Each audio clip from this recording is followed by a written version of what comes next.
Assalamualaikum warahmatullahi wabarakatuh. Alhamdulillahi rabbil alamin. Wa bihi nasta'inu ala umuri dunya waddin. Wassalatu wassalamu ala asyrafil mursalin sayyidina wa habibina wa syafi'ina wa maulana Muhammadin wa ala alihi wa sahbihi ajma'in, amma ba'du. Faqala Allah ta'ala fi kitabihil karim, ya ayyuhalladzina amanu taqullaha haqqa tuqatih wa la tamutunna illa wa antum muslimun. Bapak-bapak dan ibu-ibu yang saya muliakan dan yang diberkahi dan dirahmati Allah Subhanahu wa taala.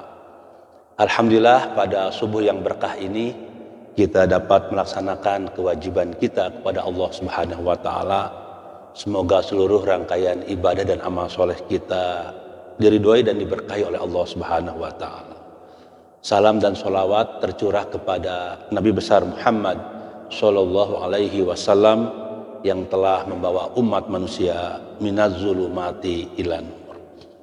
Bapak-bapak, ibu-ibu rahimakumullah, bahwa salah satu tujuan pernikahan adalah membangun sebuah generasi atau diantaranya mengembangkan keturunan.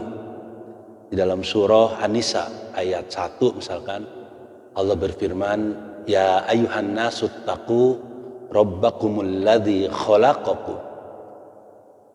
khalaqakum min nafsin wahidah wa khalaqa minha zaujaha wa bassa minhuma rijalan katsiran wa nisaa walladzina tasaaluna biwal arham innallaha kana 'alaikum raqiba.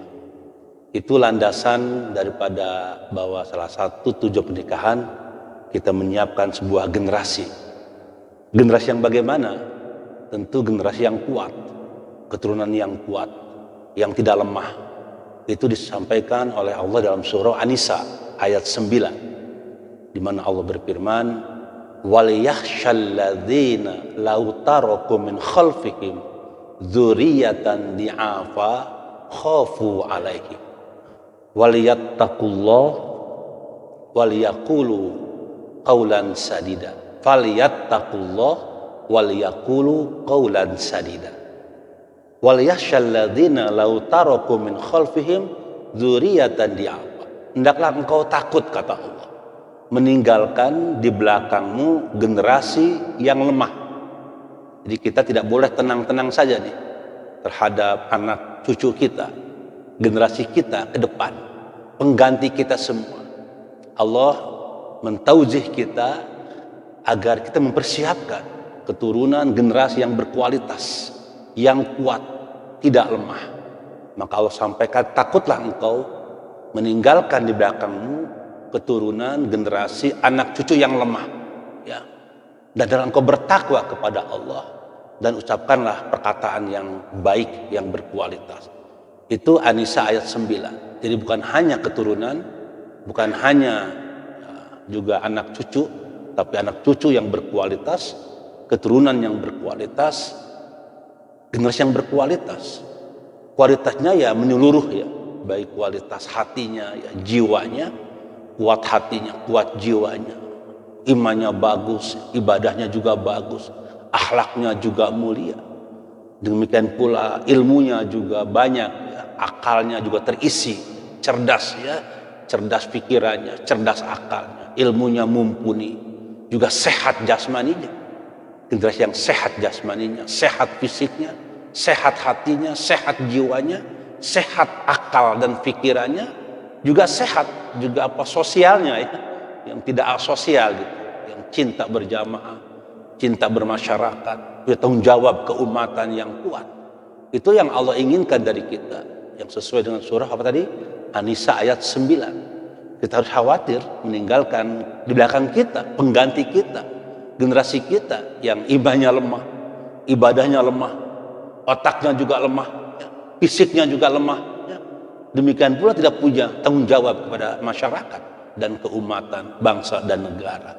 Dengan demikian, rahimakumullah, maka itulah Allah wanti-wanti kepada kita kita harus menyiapkan sebuah generasi yang berkualitas.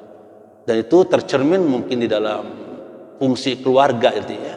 Saya sudah menyampaikan dulu tentang fungsi keluarga itu ada 6 ya. Di antaranya adalah fungsi reproduktif itu kan. Apa? Fungsi reproduktif.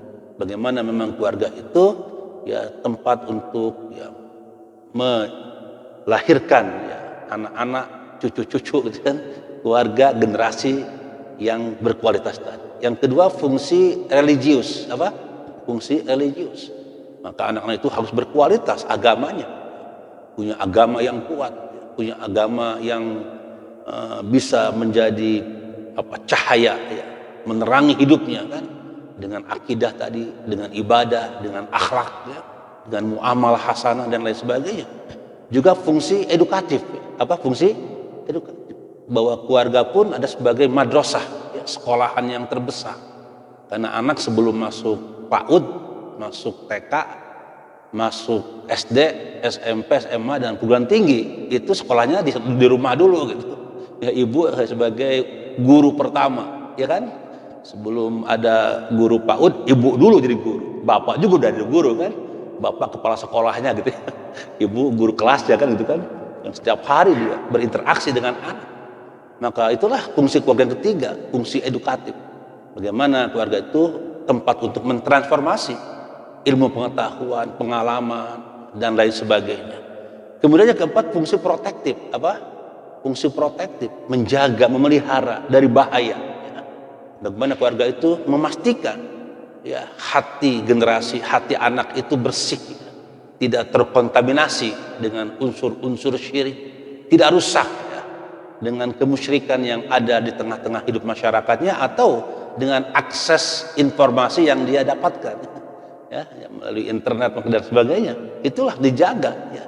Hatinya dijaga, jiwanya ya, agar dia tidak split apa split itu ya, split personality ya. Sekarang kan banyak ya orang yang terbelah jiwanya gitu kan ya, split personality ya, ya mendua jiwanya itu. Nah, ini fungsi keluarga, bagaimana memastikan jiwanya itu betul-betul terjaga, hatinya terpelihara. Itu fungsi protektif. Fikrohnya juga terpelihara. Otak dan pikirannya harus juga terpelihara dari fikrah munharifah ya, pemikiran yang menyeleweng ya, dari nilai-nilai kebenaran, nilai-nilai kebaikan. Itu juga fungsi keluarga, fungsi protektif. Juga ada yang kelima fungsi apa? Rekreatif kan? Fungsi rekreatif. Di mana keluarga itu sebagai ya, sentra rekreasi bagi ya, penghuninya ya, bagi bapak, ibu dan anak-anak. Sehingga bapak at home ya, betah di imahnya, artinya bukan berarti nggak keluar rumah, bukan begitu artinya. Dimanapun aktivitasnya tetap yang dirindukan rumah gitu. Sesibuk apapun juga dia tetap rumah menjadi ya hal yang menyenangkan ya, yang menyenangkan. Di luar banyak kesenangan ya, tempat-tempat rekreasi, tapi ada tempat yang menyenangkan yang menjadi sumber inspirasi, itu rumah itu kan. Karena rumah adalah surganya, baiti jannati. Rumahku adalah surga. Sehingga bapak betah di imah, anak betah di imah, indung budak betah di imah gitu. Ini karena itulah tempat rekreasi yang menyenangkan rumah itu. Ini kan fungsi yang kelima ya. Jangan sampai rumah itu seperti kuburan. Apa? Kuburan. Sepinya. Rumahnya gede, tapi eueuh jelmaan gitu. Sibuk di imah kabeh, tebetah di imah gitu. Nah, ini kan tidak boleh ya. Karena rumah itu bisa tipenya seperti kuburan, ya. Seperti pasar atau pasar Bang Breng-brong bapuanya itu para rugu. Jangan sampai itu. Atau rumah seperti rumah sakit, gering kabeh eusina, gering kabeh eusina, sehat fisiknya, tapi ininya gering, hatenya gering gitu. Ini nauzubillah. Jangan sampai rumah seperti rumah sakit, isinya punya gering semua, sakit semua. Nah bagi kita tadi rumah sebagai tempat ibadah, rumah sebagai tempat berzikir, tempat juga melahirkan generasi-generasi yang berkualitas ya, intelektual yang tinggi itu kan. Dan rumah juga sebagai ya, persemaian ya, persemaian kader-kader ya, kader-kader bangsa, kader umat ya. Maka rumah itulah didengungkan bacaan Al-Quran, didirikan sholat, ada taklim, juga ada tausiah, juga ada ya, nilai-nilai masyarakat yang dibangun seperti nilai musyawarah juga ya, nilai saling tolong menolong, kerjasama, ya, senasib sepenanggungan, ya, toleransi, nah, semuanya itu ya, hidup di rumah itu. Itulah Bapak sekalian yang dimaksud dengan tadi dzurriatan di apa? Itu pesan Allah kepada kita. Jadi kita harus juga khawatir nih kalau nanti pengganti kita nanti, anak cucu kita nanti lemah-lemah gitu. Jangan sampai. Karena dialah yang akan meneruskan estafet perjuangan kita ke depannya. Perjuangan agama, perjuangan mengembangkan ilmu dan peradaban, perjuangan mengembangkan bangsa dan negara dengan apa tadi? Ajas Pancasilanya ya. Dan UUD 45 jangan sampai hilang, putus sejarah bangsa ini kan. Nah, ini saya kira menjadi kewajiban kita ini ya. Makanya itu Allah berpesan kepada kita surah An-Nisa ayat 9 tadi, wal yakhsha, takutlah kalian ya, wal yakhshal ladzina law taraku min khalfihim dzurriatan di'afa. Takutlah engkau meninggalkan sebuah generasi yang apa? Yang lemah ya, baik lemah hatinya, lemah jiwanya, lemah pikirannya, lemah fisiknya, dan lemah kepedulian sosialnya gitu kan. Wah, ini lemah ekonominya juga. Wah, ini udah, dan lemah lemah syahwatnya gitu. Udah itu lengkap itu ya. Nauzubillahi. Insyaallah kita nggak begitu. Kita menyadari betapa pentingnya kita membangun sebuah generasi. Itulah sebabnya maka agama memerintahkan kita wa bassa minhuma rijalan katsirau wa nisaa. Bahwa salah satu daripada ya tujuan pernikahan itu adalah mempersiapkan generasi yang berkualitas. Bapak rahimakumullah, ya di antara ya mekanisme yang diatur oleh syariat kepada kita untuk itu semua tadi, maka Allah turunkan ya, aturan-aturan, petunjuk hidup yang sempurna. Karena Allah sayang kepada kita hamba-hamba. Jangan sampai nanti ya, kan sebaik-baik zaman kan zaman Nabi ya. Sebaik masa Nabi. Terus masa setelah Nabi kan sahabat. Terus setelah itu ya masa tabi'in. Terus tabi'in kan. Terus sebaik-baik kurun. Khairul kurun qarni ya. Kemudian setelah aku. Tapi Nabi mengatakan begini. Ada ya aku merindukan apa? Aku merindukan merindukan umatku ya, yang dia tidak bertemu aku kan, dia juga tidak bersama aku, tapi mereka beriman kepada aku, mereka mencintaiku. Itulah saudara-saudaraku, disebut ikhwan apa? Ikhwani, saudara. Siapa? Itulah kita ini, insya Allah menjadi bagian dari yang disebut oleh Nabi tadi sekali. Untuk itu kita harus memiliki tanggung jawab barangkali ya untuk melanjutkan estafet daripada perjuangan Rasul di kita. Nah, sekarang kalau kita ini menjadi umat yang berkualitas misalkan ya dengan segala macam pelaksanaan ketaatan pada agama, maka hendaklah kita juga persiapkan di belakang kita ya generasi keturunan kita yang paling tidak samalah dengan kita atau lebih di antara kita, baik kualitas agamanya, kualitas wawasan keilmuannya, ya, kualitas juga tanggung jawab kebangsaan dan keumatannya gitu ya, dan lain sebagainya, sehingga tidak putus di kita saja, dan mereka akan hidup pada zamannya dengan sebuah kehidupan yang lebih berkualitas ya daripada generasi pendahulunya. Dan itu saya kira Allah memberikan pada kita arahan itu dengan mekanisme syariah. Di antara syariat yang kita sudah sampaikan ya pada pertemuan yang lalu, di antaranya misalkan ya sebelum kita menikah kan harus dilihat bibit, bebet, bobot. Makanya kan ada hadis tunkahul mar'atu li arba'in. Ya nikahilah olehmu perempuan wanita dengan 4 kriteria. Itu kan gitu ya. Yang pertama li jamaliha dari segi fisik ya, kecantikannya. Yang kedua lima liha ya finansial, kekuatan finansialnya, kekayaannya. Yang kedua adalah li nasabiha ya, nasabnya, keturunannya ya. Yang keempat lidiniha, agamanya. Tapi yang di stressing adalah yang terakhir, fazfar bidzati din taribat yada. Maka kalau tidak ada yang 3 tadi Ya, maka pilihlah yang bagus agamanya, yang bagus akhlaknya, yang punya tanggung jawab, yang santun, ya, yang mau ibadah kepada Allah, keimanannya juga ya, kuat kokoh gitu ya, tidak tercemar dengan unsur-unsur syirik, maka dia akan membahagiakanmu. Ini kan sebenarnya sebuah tuntunan agama. Bagaimana mempersiapkan generasi itu dimulai dari ya, memilih ya, memilih pasangan yang memiliki kualitas tadi itu bibit bobot dalam hadis tadi. Nah, kemudian setelah itu kan syariat menyuruh kita setelah lahir ke dunia itu anak, ya, maka pendidikan bukan hanya setelah lahir aja, tapi dari masa kandungan itu. Jadi pendidikan dari mulai kandungan. Bagaimana seorang ibu kan tidak boleh misalkan berkata kotor ya, tidak boleh juga melakukan perbuatan-perbuatan yang akan merugikan dirinya dan anaknya.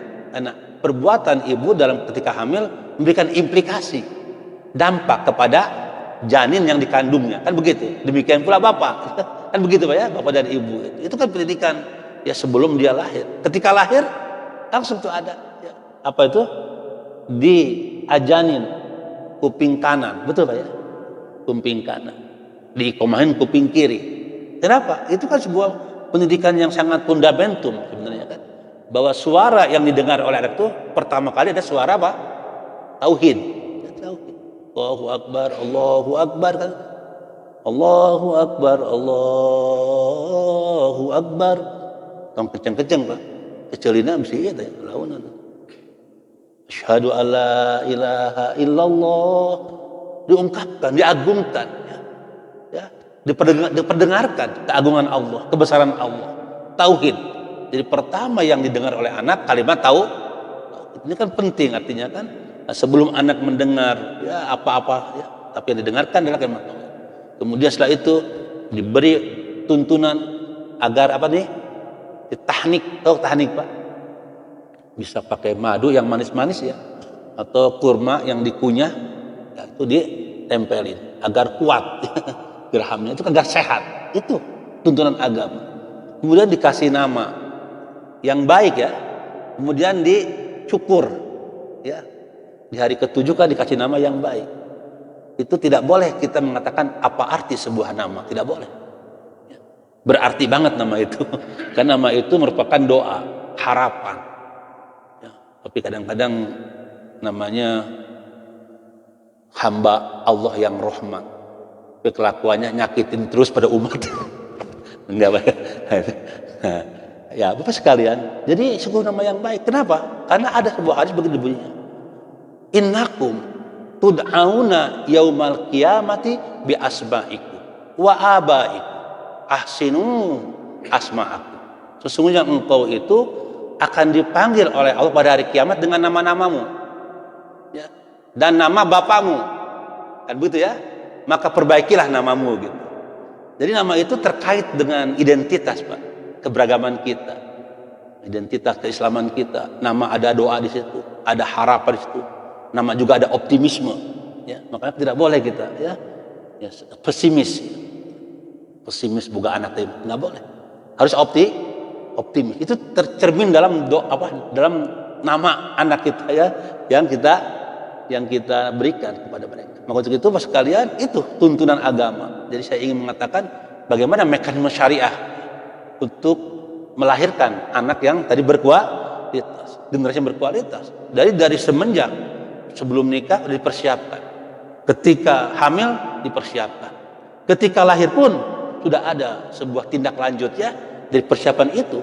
Dengan tadi dikasih nama yang berkualitas, nama yang baik, nama yang penuh optimisme, nama yang mengandung doa dan harapan, dan nama yang menunjukkan identitas akidah ya keislaman kita sekalian. Maka nama itu tidak boleh nama yang menjadi cemoohan. Jadi ada nama-nama yang tidak boleh yang kita hindari ya pada anak ya. Seperti misalkan nama itu menjadi cemoohan orang, atau nama itu ya menjadi nama-nama yang dilaknat oleh Allah. Tidak boleh. Kan dikasih nama anak Fir'aun, tidak boleh. Tidak boleh. Atau Nurul Jahannam, cahaya Jahannam. Memang ya cahayanya Jahannam tak. Atau nama-nama yang membuat ya tidak enak lah anak itu menyandang nama itu. Ini Bapak sekalian betapa pentingnya sebuah nama. Kemudian setelah nama, Allah suruh kepada kita untuk memberikan makanan yang halalan. Makanya kan ada bab hadonah ya. Ini saya bicara bab hadonah dan rodoah itu kan. Jadi kalau kita bicara rodoah itu ada hadonah, pemeliharaan anak, merawat anak itu hadonah namanya.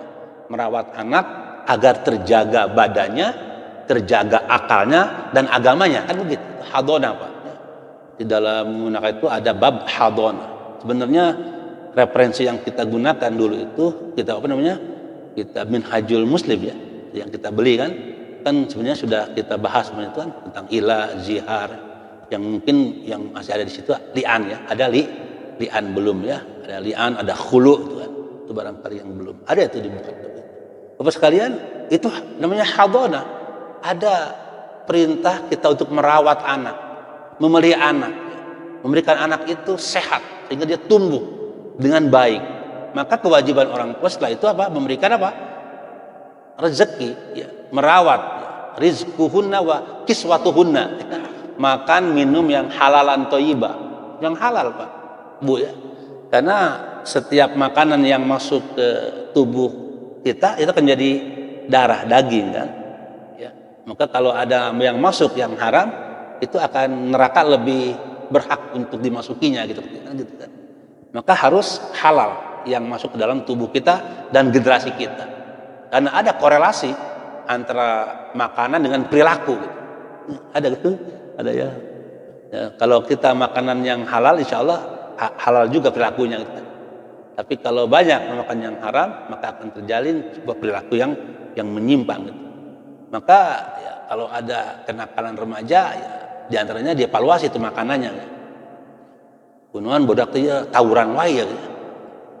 Itu banyak variabelnya kan. Jadi antaranya lihat makanannya, ya makanannya. Ya, nanti bab rodoah ya. Ya. Apakah dulu ketika lahir dikasih susu kuda liar gitu ya? Nah, asin. Nah ini juga dievaluasi kan. Ini masalah hadon dan rodoah itu kan. Apa sekalian. Sehingga anak tuh ya tawuran we gawena ya. Punya sekolah memawa rantai itu ya. Lain mawa buku jengkul pengen sekolah teh. Ini mawa rantai. Nah ini saya kira perlu menjadi evaluasi ya buat kita bagaimana kita merujuk kepada tuntunan agama. Karena Allah bukan mekanisme syariah itu untuk menciptakan ayat tadi itu untuk membangun generasi yang berkualitas sehingga terhindar dari generasi yang lemah ya. Itu sekalian diberikan ya, makanya dalam surah misalkan At-Tolak ya ayat berapa? Ayat 7 ya. At-Tolak berapa? Ayat 7 itu Allah berfirman, liyunfiqu dzu sa'atin min sa'ati. Hendaklah ya seorang tua ya orang tua memberikan ya nafkah kepada istri dan kepada anak kalau ini suami ya supaya anak itu tumbuh ya dengan sehat ya, dengan sehat. Bahkan juga nanti ada bab rodoah ya kan. Bahkan nanti setelah dikasih nafkah ya juga ada rodoah disusui kan. Selama berapa Pak, Bu? 2 tahun ya. 2 tahun itu. 2 tahun. 2 tahun sempurna. Ya. Itu ketentuan agama. Itu dalam surah Al-Baqarah ayat 233. Wal murdi'at ya, wal murdi'at ya, dan orang-orang atau ibu-ibu hendaknya wal walidat kemudian wal walidat yurdi'na auladahunna haulain kamilain ya. Wal walidat orang tua atau ibu-ibu hendaklah menyusui putrinya 2 tahun secara sempurna. Itu 2 tahun itu ya. Itu tuntunan agama kepada kita itu bagaimana anak itu ketika lahir dikasih nama yang baik, kemudian ditahnik ya, kemudian setelah itu diberi makanan yang halalan thayyibah sehingga dia tumbuh dengan baik. Kemudian juga disusui ya selama berapa? 2 tahun. Nanti kita bahaslah ada 6 hikmah ya. Kenapa ada rodoah itu kan? Kemudian diberi pendidikan kan? Pendidikan fisik lah, jasmani kan? Rasul nyuruh kita untuk ya, memberikan anak itu pendidikan jasmani seperti memanah, keterampilan memanah. Ada yang menembak, bisa juga memanah tetap ada ya. Itu kan dibutuhkan ya ketepatan, disiplin, ya, keseimbangan, Pak ya, dan lain sebagainya itu kan. Menembak itu memang harus itu ya. Kalau perlu nanti orang-orang Islam itu masuk perbakin. Apa Pak? Perbakin. Kalau enggak ya harus ada latihannya ya gitu. Jadi kalau ada bela negara ya, dulu Pak Arya Mijat Irak dulu kan ada aja bela negara ya, setiap kita udah siap tuh ya, sudah siap tuh. Jangan sampai nanti ya, tiba-tiba terjadi chaos, orang bisa nanaon, aduh ya. Ini harus juga dipersiapkan ini kan. Karena Rasul itu wanti-wanti tuh.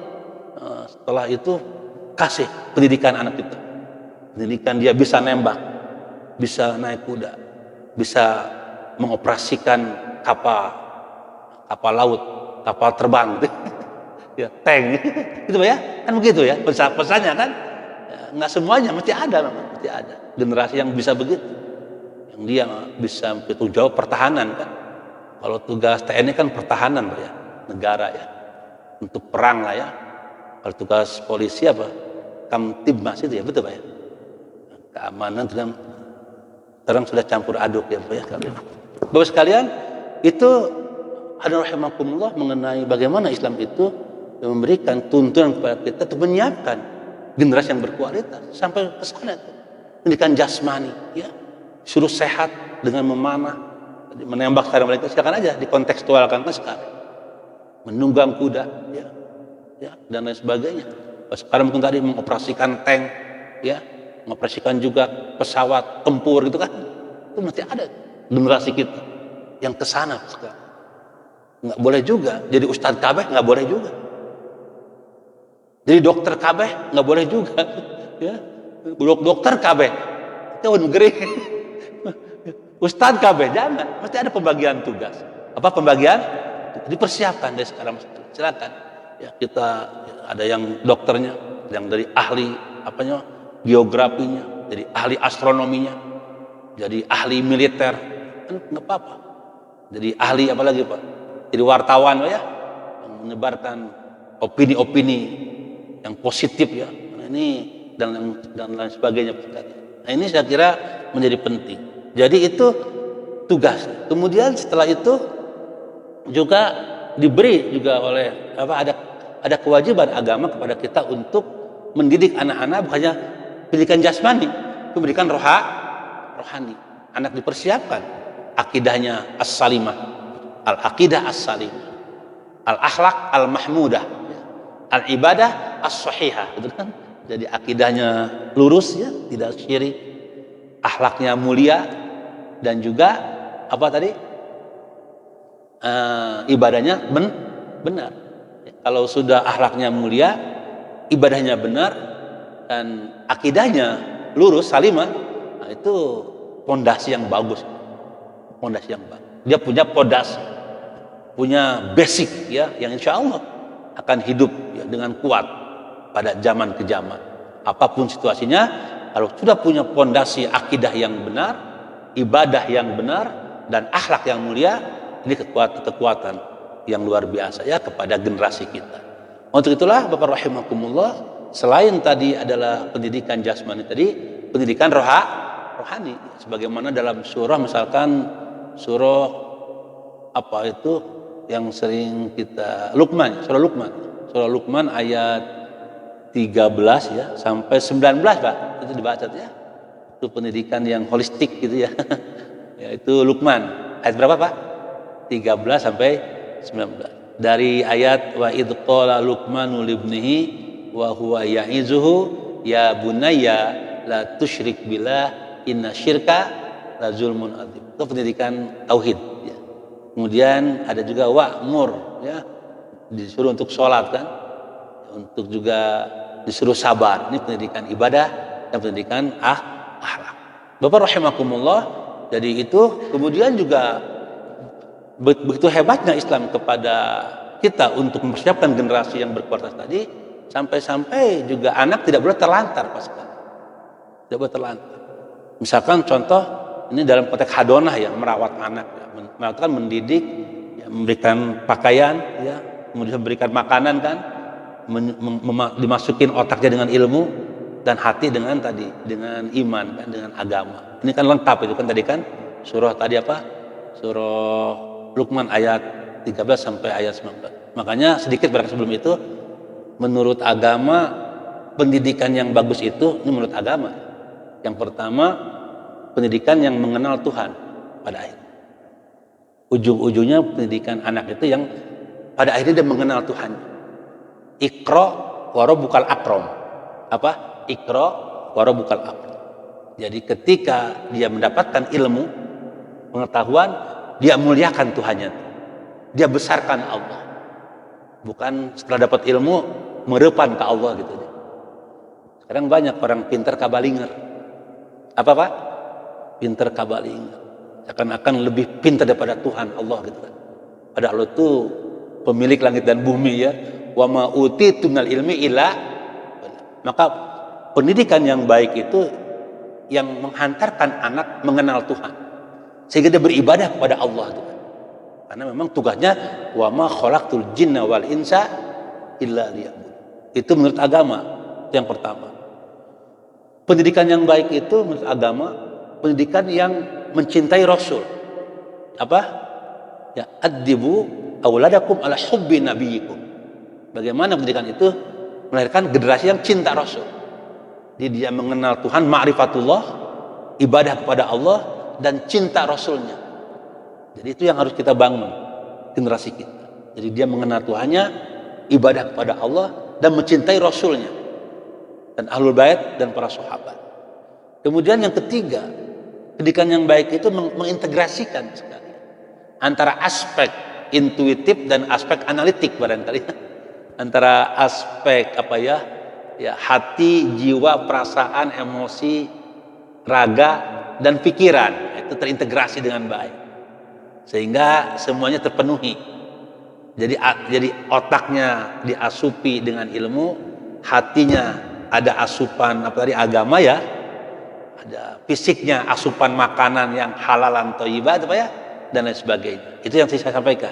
Ya, makanya Islam menuntun kita bagaimana ketika lahir itu anak kasih nama yang baik, kasih makanan yang halal, dididik jasmaninya, akalnya dan hatinya sehingga dia tumbuh dengan keseimbangannya. Karena banyak juga sekarang ini hanya menekankan aspek kognitif, Pak. Apa aspek kognitif? Semakin tinggi ilmunya semakin pinter dia, tapi hatinya semakin gersang. Itu nggak boleh juga. Ya nggak boleh. Banyak orang-orang pinter ilmunya, tapi rusak hidupnya, Pak ya. Kosong hatinya, kosong jiwanya. Itu berbahaya. Harus seimbang, Pak. Antara asupan otak, asupan hati, asupan perasaan, asupan emosi dengan fisik terseimbang. Sehingga semuanya terpenuhi dengan baik.